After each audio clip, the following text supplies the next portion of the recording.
ರಂಗಭೂಮಿ ಎಲ್ಲದಕ್ಕೂ ತಾಯಿ ಬೇರು. ಇದು ಎಲ್ಲ ಕಲಾ ಪ್ರದರ್ಶನಗಳು ತಾಯಿ ಇದ್ದಂತೆ. ರಂಗಭೂಮಿಗೆ ಸಹಸ್ರಾರು ವರ್ಷಗಳ ಚರಿತ್ರೆ ಇದೆ ಎಂದು ಸಾಹಿತಿ, ಚಲನಚಿತ್ರ ನಿರ್ದೇಶಕ ನಾಗತಿಳಿ ಚಂದ್ರಶೇಖರ್ ಹೇಳಿದರು. ಪಾಂಡುಪುರ ತಾಲೂಕಿನ ಮೇಲ್ಕೋಟೆ ಪೂತಿನ ಕಲಾಮಂದಿರದಲ್ಲಿ ದೃಶ್ಯ ಟ್ರಸ್ಟ್, ಮೇಲ್ಕೋಟೆ ಹಸಿರು ಭೂಮಿ ಟ್ರಸ್ಟ್, ರಾತ್ರಿ ಕನ್ನಡ ಮತ್ತು ಸಂಸ್ಕೃತಿ ಇಲಾಖೆ, ಪೂತಿನ ಟ್ರಸ್ಟ್ ಸಹಕಾರದಲ್ಲಿ ರೈತ ನಾಯಕ ದಿವಂಗತ ಪುಟ್ಟಣ್ಣಯ್ಯ ಅವರಿಗೆ ರಂಗನಮನ ಹೊಂಬಾಳೆ ನಾಟಕೋತ್ಸವ 2000 ಉದ್ಘಾಟಿಸಿ ಮಾತನಾಡಿದರು. ಎಲ್ಲ ಚಳವಳಿಗಿಂತಲೂ ರಂಗ ಚಳವಳಿ ಅತ್ಯಂತ ಶಕ್ತಿಯುತವಾದುದು. ನಾಟಕ ಹೊಸ ಚಿಂತನೆ ಹಾಗೂ ಬದಲಾವಣೆ ಮಾಡಲಿದೆ. ಜೊತೆಗೆ ವ್ಯಕ್ತಿತ್ವ ವಿಕಸನದ ಬೆಳವಣಿಗೆ ಆಗುತ್ತದೆ. ಹೀಗಾಗಿ ಗ್ರಾಮೀಣ ಭಾಗದಲ್ಲಿ ನಾಟಕಗಳು ಹೆಚ್ಚಿನ ಪ್ರೋತ್ಸಾಹ ನೀಡಬೇಕಿದೆ. ಆದರೆ ಯುವಕರು ಸಾಮಾಜಿಕ ಜಾಲತಾಣ ಮತ್ತು ದೃಶ್ಯ ಮಾಧ್ಯಮಗಳ ಕಡೆ ತಮ್ಮ ಗಮನ ಕೇಂದ್ರೀಕರಿಸುತ್ತಿರುವುದರಿಂದ ನಿರೀಕ್ಷಿತ ಮಟ್ಟದಲ್ಲಿರುವುದು ವಿಷಾದನೀಯ ಎಂದರು. MDN ಪುಟ್ಟಣ್ಣಯ್ಯ ಪ್ರಜಾಪ್ರಭುತ್ವ ದೊಡ್ಡ ಶಕ್ತಿ. ಸಾಂಸ್ಕೃತಿಕ ಚಳುವಳಿಯಾಗಿರುವ ರಂಗಭೂಮಿ ಪ್ರಶ್ನಿಸುವ ಶಕ್ತಿಯಾಗಿದ್ದು, ರೈತ ನಾಯಕರಾದ ಪ್ರೊಫೆಸರ್ MD ನಂಜುಂಡಸ್ವಾಮಿ ಮತ್ತು KS ಪುಟ್ಟಣ್ಣಯ್ಯ ಅವರು ಪ್ರಶ್ನಿಸುವ ಹಾಗೂ ಪ್ರತಿಭಟಿಸುವ ಪ್ರಜಾಪ್ರಭುತ್ವ ದೊಡ್ಡ ಶಕ್ತಿಯಾಗಿದ್ದರು ಎಂದು ತಿಳಿಸಿದರು. KS ನಿವೃತ್ತ ಅಧಿಕಾರಿ MK ಕೆಂಪೇಗೌಡ ಅವರಿಗೆ ಹಸಿರು ಪುರಸ್ಕಾರ ನೀಡಿ ಗೌರವಿಸಲಾಯಿತು. ರೈತಸಂಘದ ವರಿಷ್ಠ ನಾಯಕಿ ಸುನೀತಾ ಪುಟ್ಟಣ್ಣಯ್ಯ ಅಧ್ಯಕ್ಷತೆ ವಹಿಸಿದರು. ಪತ್ರಕರ್ತ ಅರುಣದೇವಗೌಡ ರಂಗನಮನ ನುಡಿಗಳು ನಾಡಿದರು. ಜನಪದ ಸೇವಾ ಟ್ರಸ್ಟ್ ಕಾರ್ಯದರ್ಶಿ ಸಂತೋಷ್ ಕೌಲಗಿ, ತಾಲೂಕು ರೈತಸಂಘದ ಅಧ್ಯಕ್ಷ KN ವಿಜಯಕುಮಾರ್, ಹಸಿರು ಭೂಮಿ ಟ್ರಸ್ಟ್ನ ನರವಳ್ಳಿ ಜ್ಞಾನೇಶ್, ಕೋಕಿಲ ಜ್ಞಾನೇಶ್, ದೃಶ್ಯ ಟ್ರಸ್ಟ್ನ ಮೇಲ್ಕೋಟೆ ಗಿರೀಶ್, ದೊಡ್ಡಬಳ್ಳಾಳಿ ಧನಂಜಯ ಸೇರಿದಂತೆ ಇತರರಿದ್ದರು.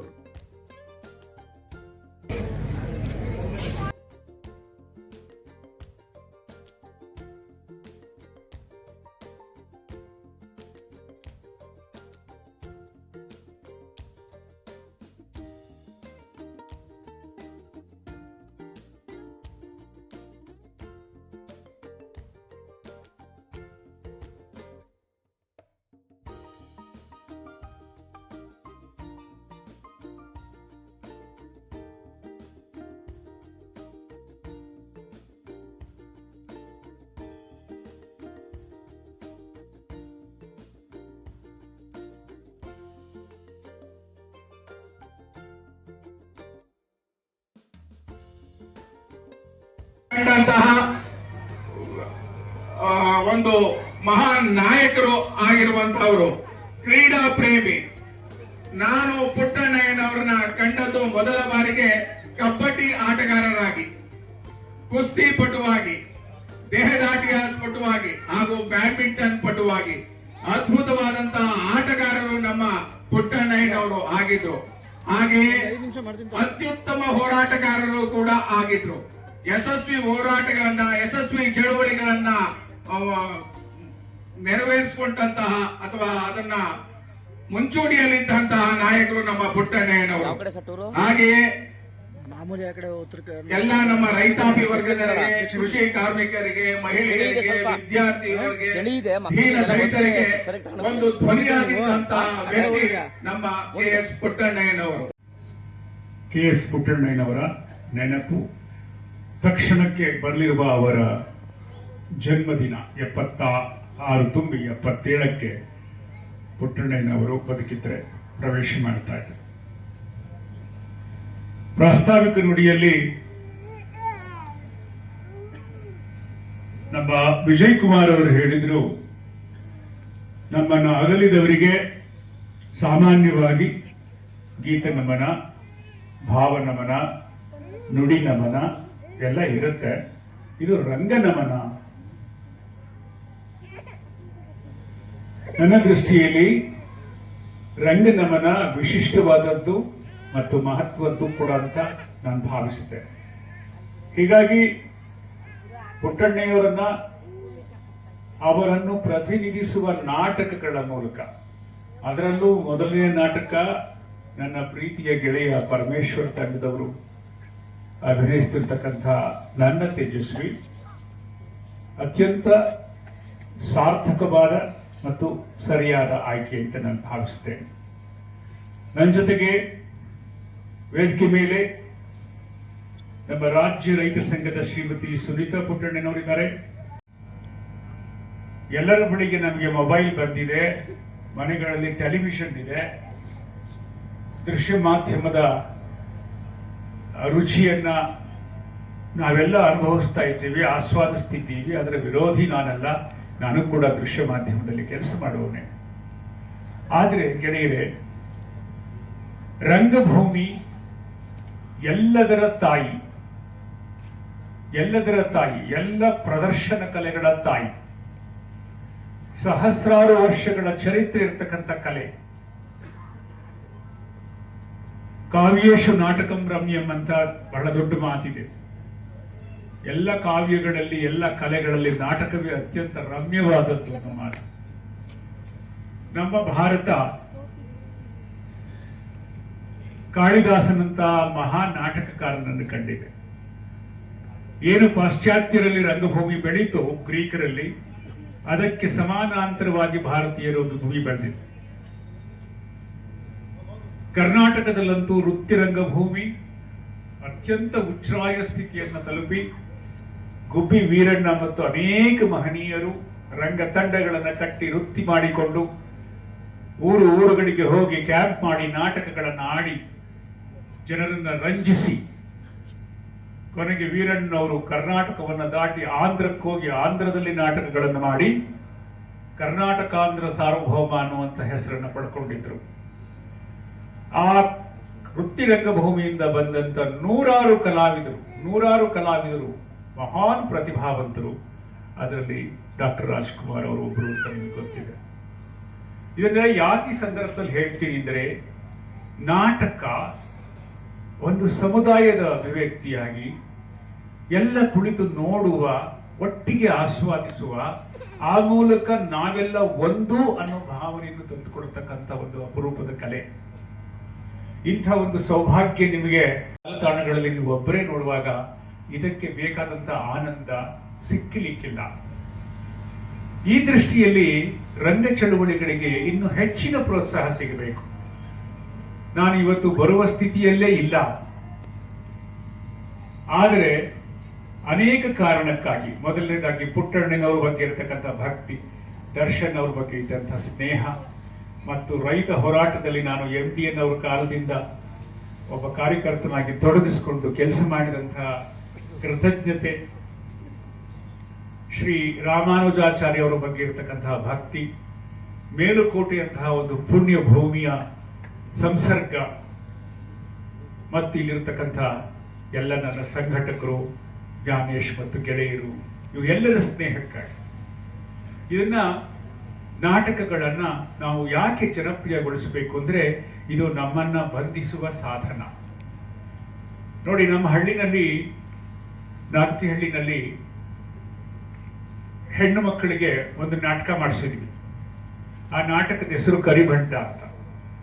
ಆ ನಾಟಕ ಮಾಡೋಕೆ ಕರೆದಾಗ ತುಂಬಾ ಹಿಂಜರಿಕೆ, ಮನೆಗಳಲ್ಲಿ ಪ್ರೋತ್ಸಾಹ ಇಲ್ಲ, ಹೆಣ್ಮಕ್ಳು ನಾಟಕ ಆಡೋದಾ ಅಂತ ಹೇಳಿ ಬಹಳ ಅದು ಹೀನಾಯವಾದ್ದು, ಸರಿಯಲ್ಲ, ಗೌರವಕ್ಕೆ ಕಡಿಮೆ ಅಂತಕ್ಕಂತಹ ಒಂದು ತರದ ಅಜ್ಞಾನ ತುಂಬಿಕೊಂಡಿತ್ತು.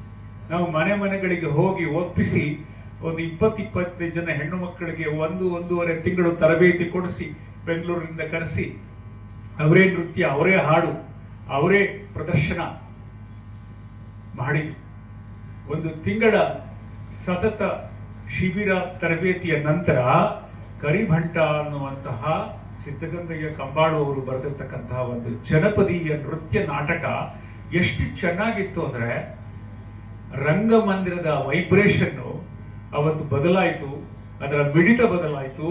ಆ ನಾಟಕವನ್ನು ನೋಡಿ ಆಡಿ ಸುತ್ತದ 16 ಹಳ್ಳಿಗಳಿಗೆ, ಕಲಾಕ್ಷೇತ್ರಕ್ಕೆ, ನವದೆಹಲಿಗೆ ಆ ನಾಟಕವನ್ನು ಕರ್ಕೊಂಡು ಹೋಗಿದ್ದೆ ನಾನು, ನಮ್ಮ ಹಳ್ಳಿ ಹೆಣ್ಮಕ್ಳನ್ನ.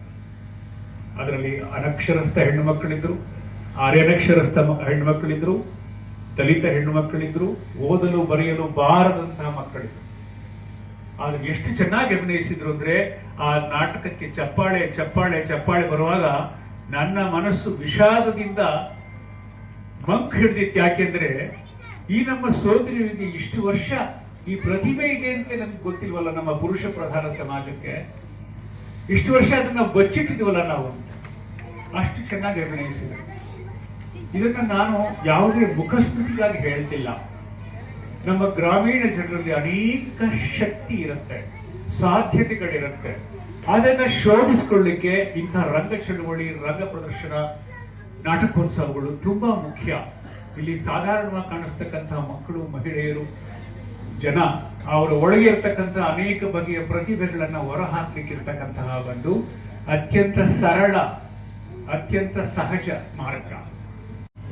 79ರಲ್ಲಿ ನಾನು ಕ್ಯಾತ್ನಹಳ್ಳಿಯ ವಿಶ್ವೇಶ್ವರ ಹೈಸ್ಕೂಲ್ನಲ್ಲಿ ವಿದ್ಯಾರ್ಥಿಯಾಗಿದ್ದಾಗ, ಅದು ಅವರು ಆಗ ಕ್ರೀಡಾಪಟುವಾಗಿ ನನಗೆ ಗೋಚರಿಸಿದ್ದು. ಆನಂತರ ಅವರೊಬ್ಬರು ಕಲಾವಿದರಾಗಿ, ಆನಂತರ ಅವರೊಬ್ಬರು ಹೋರಾಟಗಾರರಾಗಿ, ಆನಂತರ ಅವರು ಒಳ್ಳೆಯ ವಾಗ್ಮಿಯಾಗಿ, ಶಾಸಕರಾಗಿ, ಮಾನವತಾವಾದಿಯಾಗಿ, ಸಮಾಜದ ಕನಸುಗಾರರಾಗಿ, ಹೀಗೆ ಪುಟ್ಟಣ್ಣೆಯ ಬೇರೆ ಬೇರೆ ಆಯಾಮಗಳಲ್ಲಿ ನಮಗೆ ಗೋಚರಿಸ್ತಾ ಹೋಗ್ತಾರೆ. ಅವರ ಜೊತೆನಲ್ಲಿ ಎಷ್ಟು 1000 ಕಿಲೋಮೀಟರ್ ಸುತ್ತಾಡಿದೋ ಗೊತ್ತಿಲ್ಲ. ಬಹುಶಃ ಇವತ್ತಿಗೂ ನನಗೆ ಸಾಕ್ಷಿ ಪ್ರಜ್ಞೆ KT ಗೋವಿಂದೇಗೌಡರು. ನನ್ನ 2 ವೈಯಕ್ತಿಕ ಘಟನೆಗಳನ್ನ ಈ ಸಂದರ್ಭದಲ್ಲಿ ಹಂಚಿಕೊಳ್ಳಕ್ಕೆ ಇಷ್ಟಪಡ್ತೀನಿ. 89ರಲ್ಲಿ ನನ್ನೊಂದು ಕವನ ಸಂಕಲನ ಬಂತು, ಏನು ಮಾಡುತ್ತೀಯ ರೈತ ಅಂತ. ಅದೇನೋ ನನಗೆ ಪುಟ್ಟಣ್ಣಯ್ಯರ ಕೈಲಿ ಅದಕ್ಕೆ ಮುನ್ನುಡಿ ಬರೆಸಬೇಕು ಅನ್ನೋ ಹುಚ್ಚು. ಆ ಕವಿತೆಗಳ ಫೈಲ್ ಅನ್ನ ತಗೊಂಡು ಅವ್ರ ಮನೆಗೆ ಹೋದೆ. ಇನ್ನು ಅವ್ರು ಹೊಸ ಮನೆ ಕಟ್ಟಿರ್ಲಿಲ್ಲ, ಹಳೆ ಮನೆಯಲ್ಲೇ ಇದ್ರು. ಏನ್ರಿ ಅಂತ ಅಂದ್ರು. ಹಂಗಿಗೆ ಈ ಕವಿತೆಗಳನ್ನ ಓದ್ಬಿಟ್ಟು ನಿಮ್ಮ ಅಭಿಪ್ರಾಯ ಬರ್ಕೊಡಿ ಸರ್. ರೇ ಅವೆಲ್ಲ ನನಗೆ ಗೊತ್ತಿಲ್ಲ ರೀ, ಕವಿತೆ ಓದಕ್ಕಾಗಲ್ಲ. ಏನ್ ಬರೆಯೋದು, ನನ್ ಕೇಳಿ ಬರೆಯಕ್ಕಾಗಿಲ್ಲ. ಯಾರು ಸಾಹಿತಿಗಳು ಲೇಖಕರು ಅವ್ರ ಕೇಳಿ ಬರೀತೀರಿ. ಇಲ್ಲ ನಿಮ್ಗೆ ಏನ್ ಅನಿಸ್ತದೋ ಅದನ್ನ ಬರ್ಕೊಡಿ ಅಂತ. ಸರಿ ಈಸ್ಕೊಂಡ್ರು. ನಾನು ಒಂದು 15 ಸುಮಾರು 1 ತಿಂಗಳು ಬಿಟ್ಕೊಂಡು ಹೋದೆ. ಫುಲ್ ಬರ್ಸ್ಬಿಟ್ಟಿದ್ರು. ಏನ ಯಾವ್ದ ಕಾರಣ, ಹಿಂಗೆ ಕಾರಣ, ಕವಿತೆ ಓದ್ಬಿಟ್ಟು ನಿಮ್ಮ ಅಭಿಪ್ರಾಯ ಬರೀರಿ ಅಂತಂದ್ರೆ, ಹೌದಾ ಆಯ್ತು ಬರೆಯೋಣ. ಸುಮಾರು ಒಂದು 6 ತಿಂಗಳು ಸತಾಯಿಸಿದ್ರು. ಒಂದು 45 ಸಲನೇ ಹೋಗಿದ್ದೀನಿ ನಾನು. ಕಡೆ ಒಂದ್ ದಿವಸ ಅವ್ರ ಮನೆಯಿಂದ ಈಚೆ ಬರ್ತಿದ್ರು. ಹೋದಾಗ ಬರ್ತಿದ್ದೀನಿ, ನನ್ನ ಅಕ್ಕನ ಕೇಳಿ ಕೊಟ್ಟಿದ್ದೀನಿ, ಸುನೀತಕ್ಕ ಹತ್ರ ಇಸ್ಕೋ ಅಂತ ಅಂದ್ರು. ನಾನು ಹೋದೆ, ಅಕ್ಕ ಕೊಟ್ರು. ಸರಿ ತುಂಬಾ ಕುತೂಹಲ, ಏನ್ ಬರ್ದವ್ರೆ ಅಂತ ಮನೆಗೆ ತಗೊಂಡ್ಬಂದ್ರೆ ನಿಜವಾಗ್ಲೂ ತುಂಬಾ ಅದ್ಭುತವಾಗಿ ಬರ್ತಿದ್ರು. ಆದ್ರೆ 79 ಲೆಕ್ಕದಲ್ಲಿ ಎಷ್ಟು ವರ್ಷ ಆಗಿರ್ಬೋದು. ಇನ್ನೂ ನನಗೆ ಕಾಡ್ತಿರೋದು ಒಂದು ಸಮಸ್ಯೆ ಏನು ಅಂದ್ರೆ, ಆ ಮುನ್ನುಡಿನ ಪುಟ್ಟಣ್ಣಯ್ಯ ಬರೆದ್ರು ಅಥವಾ ಸುನೀತ್ರಕ್ಕ ಬರೆದ್ರು ಗೊತ್ತಿಲ್ಲ. ಒಂದು 2ನೇ ಘಟನೆ ಅಂತಂದ್ರೆ, ನನ್ನ ಮಗಳು ಉಜಿರೆನಲ್ಲಿ ಪತ್ರಿಕೋದ್ಯಮದ ವಿದ್ಯಾರ್ಥಿನಿ ಆಗಿದ್ಲು, ಅಂತಿಮ ವರ್ಷದ್ದು. ಆಗ ಅವಳು ಅವರ ಕಾಲೇಜ್ಗೆ ಒಂದು ಕಬ್ಬು ಅನ್ನೋ ಡಾಕ್ಯುಮೆಂಟರಿಯನ್ನ ಮಾಡಬೇಕಾಗ್ತದೆ. ಅದಕ್ಕೆ ಅಲ್ಲಿ ಬಂದಂತ ಒಂದಷ್ಟು ಪತ್ರಿಕೋದ್ಯಮದ ವಿದ್ಯಾರ್ಥಿಗಳು, ಸರ್ ಪುಟ್ಟಣ್ಣಯ್ಯ ಜೊತೆ ನಾವು ಮಾತಾಡಬೇಕು ಇಡೀ ರಾಜ್ಯದ ಕಬ್ಬು ಬೆಳೆಗಾರರ ಸಮಸ್ಯೆ ಬಗ್ಗೆ, ಮತ್ತು ಅವ್ರಿಗೊಂದು ಬೈಟ್ ಬೇಕು, ನೀವು ಅವ್ರದ್ದು ಒಂದು ಸಮಯವನ್ನ ನಿಗದಿಪಡಿಸ್ಕೊಳಕ್ ಸಾಧ್ಯನಾ ಅಂತ. ನನಗೆ ಒಂದು ಕಹಿ ಘಟನೆ ಆಗೋಗ್ಬಿಟ್ಟಿತ್ತು. ಏನು ಅಂತಂದ್ರೆ, ಪಾಂಡವಪುರದಲ್ಲಿ ಒಂದು ತೋಟಗಾರಿಕೆ ಇಲಾಖೆ ಇದೆ. ಅದನ್ನ ಒಡೆದಾಕ್ಬಿಟ್ಟು ಹೊಸದಾಗಿ ಕಟ್ಟಬೇಕು ಅಂತ ಅಂದ್ಬಿಟ್ಟು ಅವರೇ ಗುದ್ದಲಿ ಪೂಜೆ ಮಾಡ್ತಾರೆ. ಕಾಮಗಾರಿ ಶುರುವಾಗ್ತದೆ. ಯಾಕೋ ಇದ್ದಕ್ಕಿದ್ದಾಗೆಲ್ಲ ನಿಲ್ಲಿಸ್ಬಿಡಿ, ಅಲ್ಲಿ ಒಂದು ಅಂಬೇಡ್ಕರ್ ಭವನ ಕಟ್ಟಬೇಕು ಅಂದ್ಬಿಟ್ಟು ಪುಟ್ಟಣ್ಣಯ್ಯನೇ ಹೇಳ್ತಾರೆ. ಅದು ತುಂಬಾ ಅಸಮಾಧಾನಕ್ಕೆ ಕಾರಣ ಆಗ್ತದೆ. ನನಗೂ ಕೂಡ ಅದು ಸರಿ ಅನ್ಸಲ್ಲ. ಆಗಾಗ ನಾನು ಒಂದು ರಾಜ್ಯ ಮಟ್ಟದ ಇಮಾಮಿ ಅನ್ನೋ ಪತ್ರಿಕೆಗೆ ಒಂದು ಸುದ್ದಿ ಮಾಡಿರ್ತೀನಿ, ಇರನಾರದ ಪುಟ್ಟಣ್ಣಯ್ಯ ಇರವೇ ಬಿಟ್ಟುಕೊಂಡ ಅಂತ. ಅದು ಬೇರೆ ಬೇರೆ ತರದ ಸ್ವರೂಪವನ್ನ ಪಡ್ಕೊಳ್ತದೆ. ಪಾಂಡವಪುರದ ಒಂದಷ್ಟು JDS ಕಾರ್ಯಕರ್ತರು ಸಾವಿರಾರು ಪ್ರತಿಗಳನ್ನ ತಂದು ಇಡೀ ಕ್ಷೇತ್ರದಾದ್ಯಂತ ಹಂಚಿಬಿಡ್ತಾರೆ. ಮತ್ತೆ ನನ್ನ ಹಲವಾರು ಆತ್ಮೀಯ ನನ್ನ ಚಳುವಳಿಯ ಸಂಗಾತಿಗಳು ಪುಟ್ಟಣ್ಣಯ್ಯರ ಹತ್ರ, ಸಾರ್ ದೇವೇಗೌಡರು ಚಳುವಳಿಯಲ್ಲೇ ಇದ್ದವರು, ನಿಮ್ಮ ವಿರುದ್ಧ ಬರೆದವರಲ್ಲ ಅಂತವ. ಆದ್ರೆ ಅದನ್ನು ಎಷ್ಟು ಆರೋಗ್ಯಪೂರ್ಣವಾಗಿ ತಗೊಳ್ತಾರೆ ಅಂತಂದ್ರೆ, ಇಡೀ ಲೇಖನವನ್ನ ಓದಿ, ಇಲ್ಲ ನನ್ನ ನಿರ್ಧಾರ ತಪ್ಪು, ಅದಕ್ಕೆ ಅವ್ರು ಸರಿಯಾಗಿ ಬರ್ದವ್ರೆ ಅಂತ ಅಂದ್ಬಿಟ್ಟು ಮತ್ತೆ ಅಲ್ಲಿ ತೋಟಗಾರಿಕೆ ಇಲಾಖೆ ಕಟ್ಟಕ್ಕೆ ಮತ್ತೆ ಪ್ರಾರಂಭ ಮಾಡ್ತಾರೆ. ಅದರ ಒಂದು ಗುಂಗಿನಲ್ಲಿ ನಾನು ಇದ್ದಾಗ ನನ್ನ ಮಗಳಿಗೆ ಪುಟ್ಟಣ್ಣಯ್ಯರಿಗೆ ಭೇಟಿ ಮಾಡಿಸೋದೋ ಇಲ್ವೋ ಅಂತ ಕೊರಗಿನಲ್ಲಿ ಇದ್ದೆ ನಾನು. ಅದನ್ನು ಧೈರ್ಯ ಮಾಡಿ ಫೋನ್ ಮಾಡಿದೆ ನಾನು, ಅಣ್ಣ ಹಿಂಗೆ ನನ್ನ ಮಗಳು ನಿಮ್ ಜೊತೆ ಮಾತಾಡ್ಬೇಕಂತೆ ಒಂದಷ್ಟು ಸಮಯ. ಹೌದಾ, ಒಂದು ಅರ್ಧ ಗಂಟೆ ಬಿಟ್ಕೊಂಡು ನಾನೇ ಫೋನ್ ಮಾಡ್ತೀನಿ ನಿನಗೆ ಅಂದ್ರು. ನನಗೆ ಗೊತ್ತು ಮೋಸ ಸಿಗಲ್ವೇನೋ ಅಂತ ಅಂದ್ಬಿಟ್ಟು. ಒಂದು ಪುಟ್ಟಣ್ಣಯ್ಯ ಜಾಗದಲ್ಲಿ ಬೇರೆ ಯಾರು ಶಾಸಕರಿದ್ರೆ ನಾನು ಐಬಿನಲ್ಲಿ ಸಿಗ್ತೀನಿ, ಅಥವಾ ಇನ್ಯಾವುದೋ ಮೀಟಿಂಗ್ ಅಲ್ಲಿ ಇರ್ತೀನಿ, ಅಲ್ಲಿ ಬನ್ನಿ, ಅಥವಾ ಕಾರಲ್ಲಿ ಹೋಯ್ತಾ ಮಾತಾಡ್ಬೋದಾ ಅಂತ ಅನ್ಬೋದಾಗಿತ್ತು. ಆದ್ರೆ ಅರ್ಧ ಗಂಟೆ ಕುತ್ಕಟ್ಟಿ ಒಂದು ಫೋನ್ ಬರ್ತದೆ. ಅದು ಅಂತೋನಿ ಅಂತ ಅವರ ಕಾರ್ ಡ್ರೈವರ್. ಅಣ್ಣ ನಿಮ್ ಜೊತೆ ಮಾತಾಡ್ಬೇಕಂತ ದೇವೇಗೌಡ್ರಿ ಅಂತ. ದೇವೇಗೌಡ್ರೆ ನಿಮ್ಮ ಮಗಳನ್ನ ಎಲ್ಲೂ ಕರ್ಕೋಬೇಡಿ, ನಾನೇ ನಿಮ್ಮ ಮನೆಗೆ ಬರ್ತೀನಿ ಸರ್. ಹೊಸ ಅಕ್ಷರಶಃ ನಾನು ಕಳ್ದೋದೆ. ಯಾಕೆಂದ್ರೆ ಒಬ್ಬ ಹೆಣ್ಣು ಮಗಳನ್ನ ಎಲ್ಲೋ ಕರ್ಕೊಂಡು ಬಂದು ನಾನು ಸಂದರ್ಶನ ಮಾಡೋ ಬದಲು ನಾನೇ ಅವ್ರ ಮನೆಗೆ ಹೋಗೋಣ. ಈ ತರದ ಉದಾರ ಮನಸ್ಥಿತಿ ಯಾರು ಬರಕ್ ಸಾಧ್ಯ?